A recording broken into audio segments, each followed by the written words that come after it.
अखंड ज्योति सितंबर 2021 पर्व विशेष। प्रथम पूज्य भगवान श्री गणेश। प्रथम पूज्य श्री गणेश परम सात्विक देवता हैं। भाद्रपद शुक्ल पक्ष चतुर्थी को सिद्धि विनायक श्री गणेश का प्राकट्य हुआ। वे भगवान शिव पार्वती के पुत्र के रूप में जन्मे। उनके जन्म पर सभी देवता उन्हें आशीर्वाद देने आए। भगवान विष्णु ने उन्हें ज्ञान का, ब्रह्मा जी ने यश और पूजा का, धर्मराज ने धर्म तथा दया का आशीर्वाद दिया। भगवान शिव ने उदारता, बुद्धि, शक्ति एवं आत्म संयम का आशीर्वाद दिया। देवी लक्ष्मी ने कहा कि जहां श्री गणेश रहेंगे वहां मैं रहूंगी। देवी सरस्वती ने वाणी, स्मृति एवं वक्तृत्व शक्ति प्रदान की तो देवी सावित्री ने बुद्धि। त्रिदेवों ने उन्हें अग्र पूज्य, प्रथम देव एवं रिद्धि सिद्धि प्रदाता होने का वर प्रदान किया। श्री गणेश सुख समृद्धि, रिद्धि सिद्धि, वैभव, आनंद, ज्ञान एवं शुभता के अधिष्ठाता देव हैं। संसार में अनुकूल के साथ प्रतिकूल, शुभ के साथ अशुभ, ज्ञान के साथ अज्ञान, सुख के साथ दुख घटित होता ही है। प्रतिकूल, अशुभ, अज्ञान एवं दुख से परेशान मनुष्य के लिए गणेश ही तारनहार हैं। वे सात्विक देवता हैं और विघ्नहर्ता हैं। वे न केवल भारतीय संस्कृति एवं जीवन शैली के कण कण में व्याप्त हैं, बल्कि विदेशों में भी अनेक घरों, कार्यालयों एवं अनेक उत्पाद केंद्रों में विद्यमान हैं।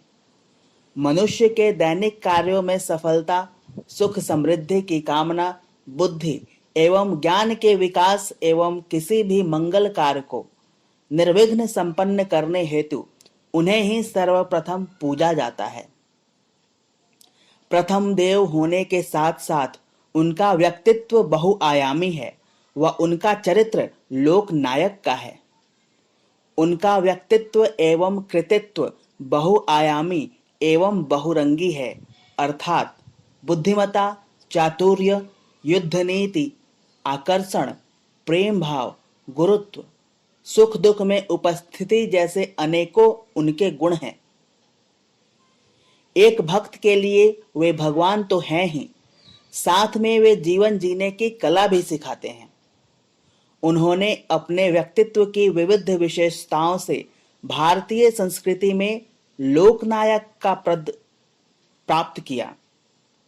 एक ओर वे राजनीति के ज्ञाता तो दूसरी ओर दर्शन के प्रकांड पंडित हैं।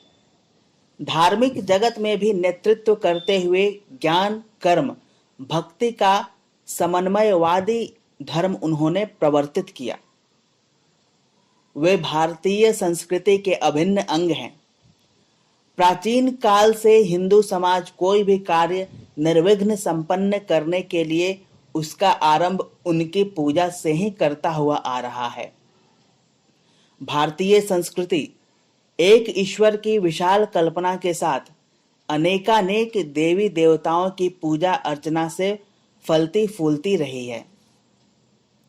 सब देवताओं की अपनी अपनी पूजा का विधान है। गणेश जी सुख समृद्धि, वैभव एवं आनंद के अधिष्ठाता हैं। बड़े एवं साधारण सभी प्रकार के लौकिक कार्यों का आरंभ उनके दिव्य स्वरूप का स्मरण करके किया जाता है।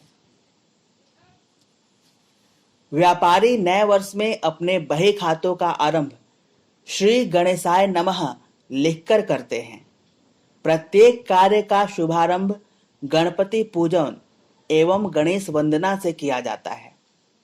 विवाह का मांगलिक अवसर हो या नए घर का शिलान्यास, मंदिर में मूर्ति की प्राण प्रतिष्ठा का उत्सव हो या जीवन में षोडश संस्कार का प्रसंग, गणपति का स्मरण सर्वप्रथम किया जाता है।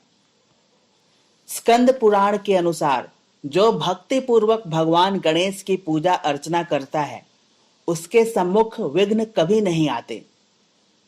गणपति, गणेश अथवा विनायक सभी शब्दों का अर्थ है देवताओं का स्वामी अथवा अग्रणी। भिन्न भिन्न स्थानों पर गणेश जी के अलग अलग रूपों का वर्णन है, परंतु सब जगह एक मत से गणेश जी की विघ्नहर्ता शक्ति को स्वीकार किया जाता है। गणेश जी की आकृति विचित्र है, किंतु इस आकृति के आध्यात्मिक संकेतों के रहस्य को यदि समझने का प्रयास किया जाए तो सनातन लाभ प्राप्त हो सकता है। गणेश अर्थात शिवपुत्र अर्थात शिवत्व प्राप्त करना होगा, अन्यथा क्षेम एवं लाभ की कामना सफल नहीं होगी। गजानन गणेश की व्याख्या करें तो ज्ञात होगा कि गज 2 व्यंजनों से बना है। ज जन्म अथवा उद्गम का प्रतीक है, तो ग प्रतीक है गति और गंतव्य का, अर्थात गज शब्द उत्पत्ति और अंत का संकेत देता है। इसका भावार्थ यही है कि हम जहां से आए हैं हमें वहीं लौटना है, जहां जन्म है वहां मृत्यु भी है। ब्रह्म और जगत के यथार्थ को बनाने वाले ही गजानन गणेश हैं। गणेश जी की संपूर्ण शारीरिक रचना के पीछे भगवान शिव की व्यापक सोच रही है। एक कुशल, न्यायप्रिय, सशक्त शासक एवं देव के समस्त गुण उनमें समाहित किए गए हैं। उनका गजमस्तक है, अर्थात वे बुद्धि के देवता हैं। वे विवेकशील हैं, उनकी स्मरण शक्ति अत्यंत कुशाग्र है। हाथी की भांति उनकी प्रवृत्ति, प्रेरणा का उद्गम स्थान धीर, गंभीर, शांत और स्थिर चेतना में है। हाथी की आंखें अपेक्षाकृत बहुत छोटी होती हैं और उन आंखों के भावों को समझ पाना बहुत कठिन होता है। दरअसल गणेश तत्ववेत्ता के आदर्श रूप में है। गण के नेता में गुरुता और गंभीरता होनी चाहिए। उनके स्थूल शरीर में वह गुरुता निहित है। उनका विशाल शरीर सदैव सतर्क रहने तथा सभी परिस्थितियों एवं कठिनाइयों का सामना करने के लिए तत्पर रहने की प्रेरणा भी देता है। उनका लंबोदर दूसरों की बातों की गोपनीयता, बुराइयों, कमजोरियों को स्वयं में समाविष्ट कर लेने की शिक्षा देता है तथा सभी प्रकार की निंदा, आलोचना को अपने उदर में रखकर अपने कर्तव्य पथ पर अडिग रहने की प्रेरणा देता है। छोटा मुख, कम तर्कपूर्ण तथा मृदुभाषी होने का द्योतक है। गणेश जी का व्यक्तित्व रहस्यमय है, जिसे समझ पाना हर किसी के लिए संभव नहीं है। शासक भी वही सफल होता है जिसके मनोभावों को पढ़ा और समझा न जा सके। इस प्रकार अच्छा शासक वही होता है जो दूसरों के मन को तो अच्छी तरह से पढ़ ले, किंतु उसके मन को कोई न समझ सके। गजमुख पर कान भी इस बात के प्रतीक हैं कि शासक जनता की बात को सुनने के लिए कान सदैव खुले रखे।